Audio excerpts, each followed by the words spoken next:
In today's tutorial, we'll explore efficient ways to manipulate text in Google Sheet, saving you valuable time and effort. Let's start with adding a prefix to multiple cells. Simply input the following formula into a blank cell. And voila, your specified cells now bear the prefix beginner, as demonstrated here. But what if you need to append a suffix instead? No problem. Employ this formula in a blank cell. With a quick press of Enter, your cells now feature the suffix "end" seamlessly integrated. But what if you require both a prefix and a suffix? Fear not. Combine the two with this formula. Effortlessly, your cells now boast both prefix and suffix, streamlining your data with precision.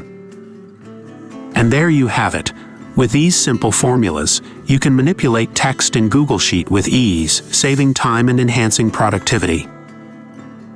Google Spreadsheet with modified text, accompanied by a satisfied nod from the demonstrator. Stay tuned for more Excel tips and tricks. Until next time, happy spreadsheeting.